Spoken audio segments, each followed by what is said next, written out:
Good morning. Welcome to Real Life Trading's Beginner's Room. Live here on YouTube and in our trading room. How's everyone doing? Good stuff. Good morning.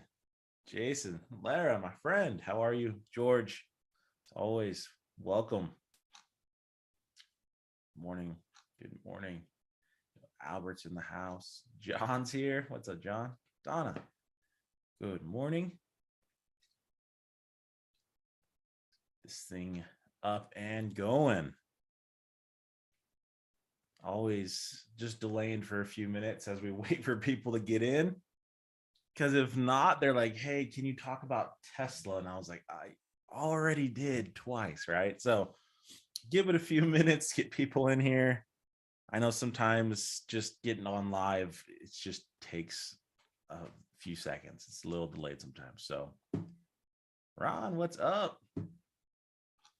What's good? I'm Dad Peter's here. Nicholas is here.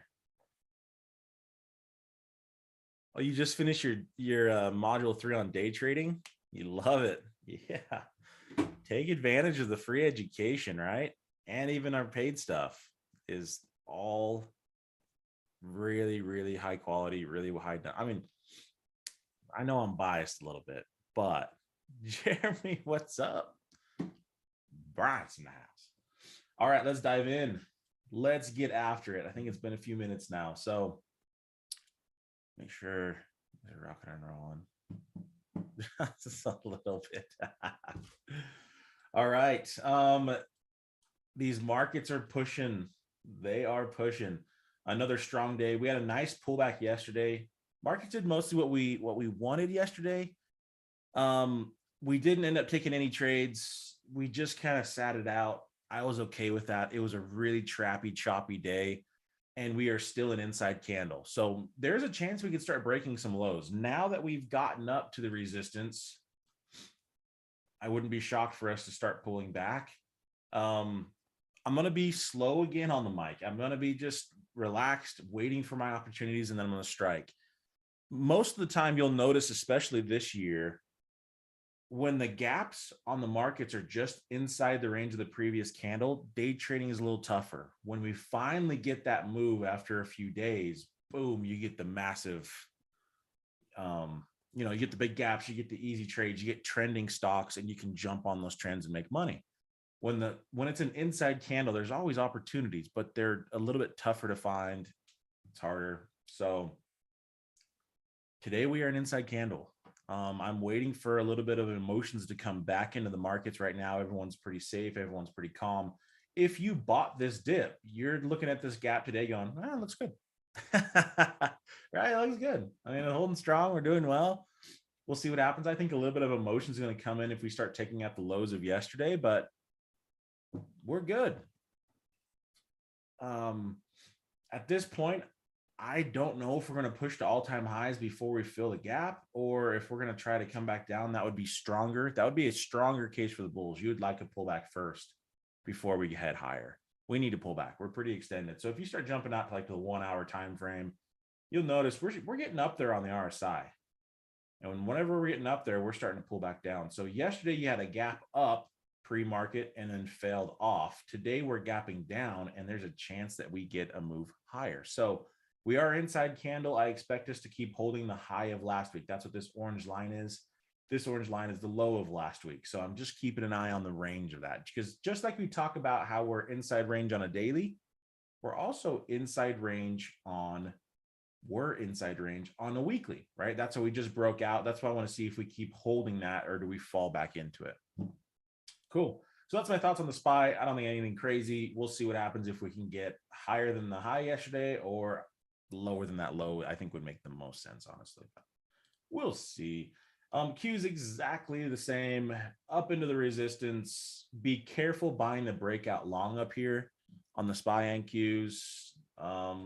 We can even throw in the IWM. It's the same thing. They're not close to all-time highs, a little bit weaker.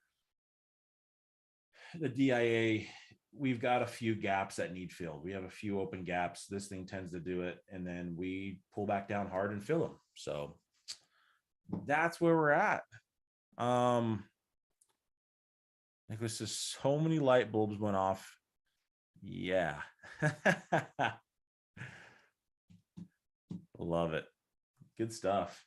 All right, let's start jumping in to some gaps. If you've got some tickers, hit me up, throw them in the chat pane. Again, it is a little bit of a boring analysis on the markets, but that's where we're at right now. I don't think anything crazy yet. Might be a day to sit back, be more patient on a day like today, because you're probably going to get some traps. You know that's going to happen for the first 15 minutes of the market. We're going to be up, down, sideways, and just all over the place. When it looks bullish, it'll reverse and go bearish, and then like, okay, time to go bearish, and it goes back bullish. So just be patient, let the traps play out, let it pick a direction, and then jump on the trend from there. Okay. They're seeing Roku. Roku is making a big move, but overall very bearish. I mean, we fell off really hard, and this was our strong support. This is a support that we had to hold, and the bulls never showed up, and we just died. So we're going to retest that. In fact, if we get up to 268.50, I'm probably going to short that. I'm going to look for a short up here. So I'm going to put alert. That way, just in case I'm not looking, we get up there, I can at least be notified that we're in that range. I like it for a short up here, but long, I'm not super excited about. So inside candle on the daily, really, really extended, and volume starting to come in up here. We wanted the volume down here. We wanted this volume to happen down here. That would have told me bulls are stepping in and buying. Up here, it's a lot more of shorts kind of getting in, some bulls getting in, and shorts taking profits, bulls taking profits. And I think we're probably going to be rolling down again on the Roku. RBLX, Christine says, let's check it out. Really, really good move yesterday. Had a gap up. We came if this week is right, we came all the way down, filled the gap, and then got bought up because people were waiting to buy that. Woo. Using that gap sentiment, we gapped up very strong, filled the gap, and then rampaging. I think we need to pull back some. This is gapping up a little bit, still hasn't really broken the high of it. We've tried a few times. I think we'll get a little pullback today, and maybe a rest is what this probably needs. Don't expect a massive move again. It doesn't happen very often after a big move the previous day, right? So that's what I think we're going to do. We'll probably rest on this one. Don't be too aggressive with it. All right. Tesla's gapping down a little bit inside day. Yep. So split rumors are out there for today.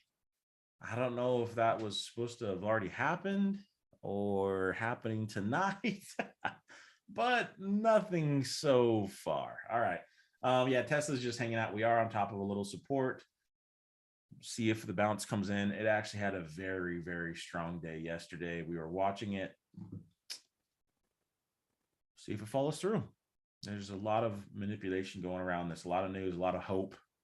So if that hope gets taken away, it's going to change direction on it. This is up into the spot where it could start to roll back down. Okay, let's check it out. Anything else we got? MU from my friend Haley.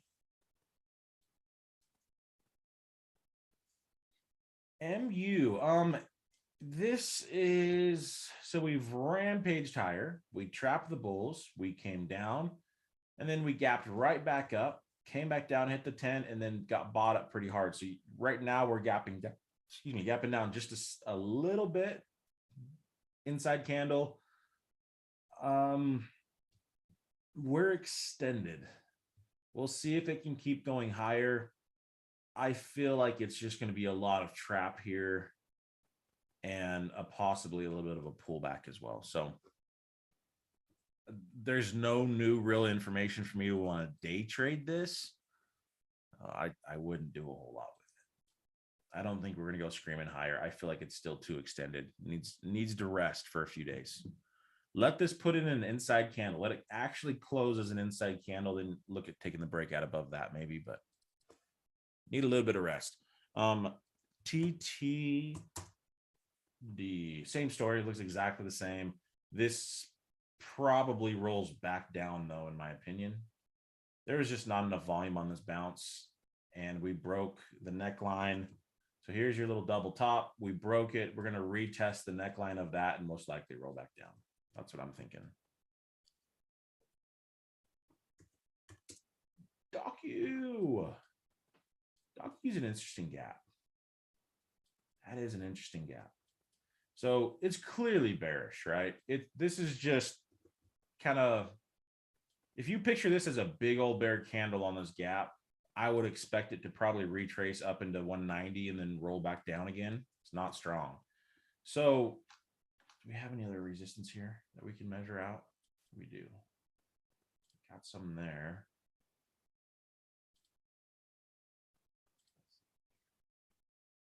This is where I think it could get to today. I love the fact that we're getting and gapping. That's a big deal. If you can gap above a really big resistance, that shows a lot more strength than just moving up above it during the day. So yeah, I think this is a great one. Let's add this one to the list on Docu. I need to get rid of some of these old ones from yesterday. Goodyear. Who would have ever guessed that we would have just sold off on Goodyear? Man. Whoever guessed that was really hopefully just you watching YouTube on this pre-market show saved you some money from not going long on this yesterday. If I could do at least that, it's a win. Helping lives, right? People, if I can't make you money, at least I can help you not lose some money. AMD just an inside candle, and Apple inside candle, stupid extended. It's probably going to try to go higher. If I was going to play this today, I would be looking for a trap. I'd be looking for a move up here on big volume and a reversal candle on a 5-minute chart for me to short. These are really hard shorts, but it needs to come down. So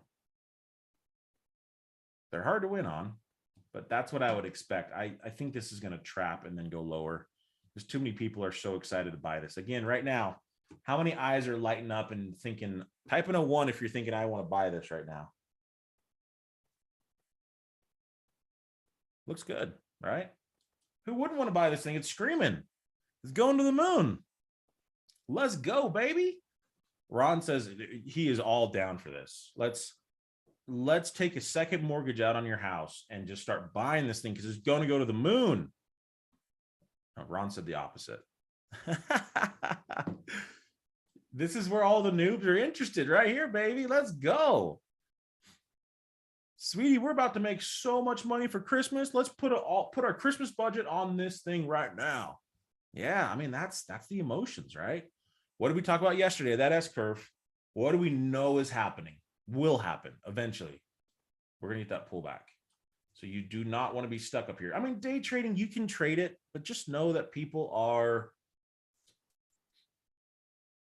going to be taking profits. It's going to be tough. It's going to be a lot of chop. It's not just going to be this clean, let's go make money. All right, so you got to train your eye. If anything out of this, train your eye to say, okay, yes, I do want this, but I want it down here. Wait for Apple to get to 166. And you say, well, wouldn't that be bearish? Wouldn't that not be good if it pulled back? No, that's great. Right? You've got to think the opposite of what your brain or emotions are telling you. Logic. You've got to build logic into it. Logic says that when a stock goes up, it's going to S-curve and then go higher. And a bull trend is going to have higher lows. So this thing went up, it's going to come down, and it's going to go higher. So don't be the ones buying up here. And it could go higher, but it's going to come down, and you're going to be like, no, I'm going to be stuck. And like, I should have just taken my profits. No, what you should have done is never bought it up high. You should have bought it on a pullback and then fight those emotions when they say, it doesn't look good right now, though. It's really hard to buy after bear days, big bear days. Who wants to buy a stock after a big bear day? You want to buy it after a big bull day. No, that's error number one, right? Error number one. Let me get in here. He says, what is my favorite stock? I love Tesla. I sell premium. So I sell options in Tesla, Amazon. Those are just the best premium selling stocks in the world. So I like those. I like the companies, right? I have a lot of stocks. My favorite stock is the one that's trapping people. That's my favorite stock. So I'm pretty fluid with that. Yeah, Terry says, good time to sell a covered call and make some money on it. Heck yeah. All over that with Apple. Terry's been in Apple, crushing it from way back when. Terry's thinking about getting out, taking profits up here, not getting in more. Think like people that already ask yourself, if you bought it down here, would you be buying more or getting out? That's a great way to help you not have that FOMO. All right, it's TWLO. Gotta hustle a little bit.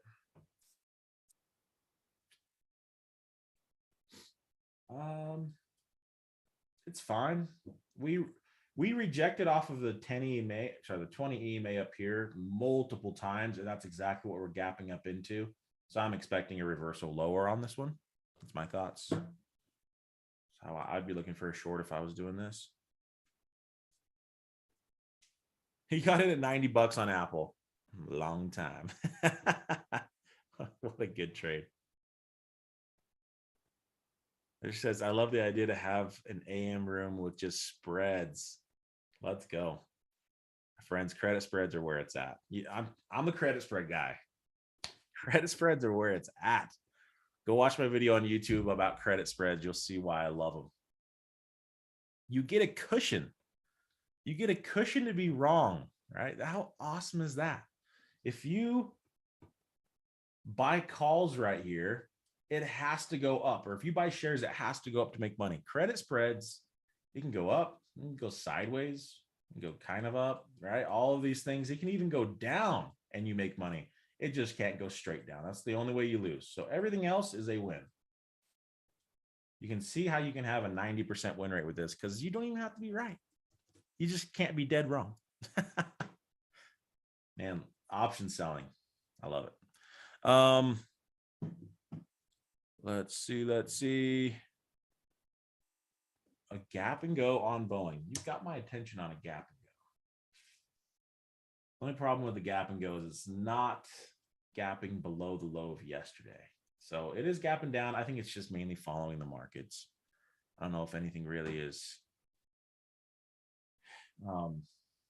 happening. There's a strong support that we've gotten up above. Boeing broke a key level, and now we're getting back up to it.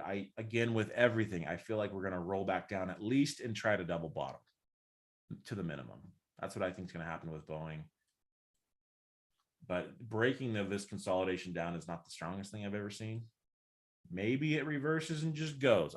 These markets are stupid and they're wild and they do random things, but I'd be looking for more of a short on this. It needs to break the low of yesterday for me to really be excited to trade this.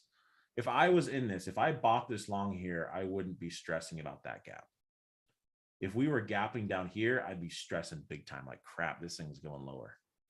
That's the emotions you want to be putting behind those candles. Nicholas's IINN. Is this a cheap little stock? Oh yeah, baby. So remember my rule. You remember my rule from yesterday that's going to save you a ton of money? If a gap is over 7%, don't trade it. If a stock is gapping into all-time highs, don't trade it. Save you so much money. There's no way consistently over 100 trades you will make money chasing gaps like that. The only way to make money on these is to already be in them. Let me tell you a little secret on pump and dumps. If you notice, before the big move ever comes, let me take this volume off. You see this volume coming in? This is where the people that are pumping it are buying. They're already in it for months and months and months because it takes months and months and months to buy 1,000,000 shares of something. You can't just put an order in for 5 million shares and get filled in 30 seconds, right? These stocks are not very liquid. You have to have someone to sell it to you. No, Nicholas, I know, man. I know you know. I just figured this is a good chance because I know for a fact someone in this room is going, ooh, this looks good. So people are buying this, or the guys that are manipulating the stock and then are going to get caught and go to jail. They're buying this. They pump it.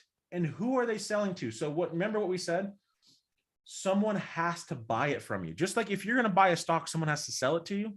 If you're going to sell it, someone has to buy it to you. So if it took you months to buy a crap ton of shares, how do you get out in one day? You pump it, and everyone that thinks they're making money, what they're really doing is buying all these people's shares. These people are getting out the entire way up for a massive, massive win. When everyone else is getting in because the person that's pumping it is saying, hey, time to get in. This thing's going to the moon. What they're really saying is, hey, idiots, I want you to buy my shares from me, and you all are going to be stuck up here. And as soon as it starts to come down, guess who's going to buy your shares from you when you try to sell it? No one. No one will. And so you buy all this crap, and then you get crushed. Why did this thing gap all the way from $10 back down to $3? Because there's no one there to buy it. So the price goes all the way down to the spot where people are wanting to buy it again. You just got crushed. You just got manipulated. You just got played by the people that are supposedly your friends. Oh, no, this guy knows what he's talking about. He's going to pump this and we're all going to be so rich. The only person getting rich are these idiots that are pumping it, that are buying these shares months and months and months before they ever pump them. So don't play victim to this bull crap. And they're doing the exact same thing again. So stay away from them. Jeremy's like, I've never met a millionaire, personally never met a millionaire that got rich off of pump and dumps. He's never met one in his entire life. So that just kind of tells you something. It seems easy. It seems quick. It seems like, man, I could make so much money. You know what happens if I would just put $1,000 on this right now? Well, why didn't you? Why didn't you buy this yesterday? You didn't know about it. Right? It's like, today is not the day to do it. All right, enough ranting on penny stocks. You can make money on penny stocks. They're different and they're tough. They're not easy because it's so manipulated. But pumps, stocks that are up above 7%, follow that rule. I'm telling you, you'll make more money than you will trying to grab a stock and hope it goes higher after 100% move. Ask how well that worked out for the people that bought this thing at $7, $8, $9, $10 before. Didn't really work out that way. All right. Trying to drop knowledge, trying to drop some value every time you show up in the morning to hang out with me. Trying to help you out. Let's get back to some more stuff here.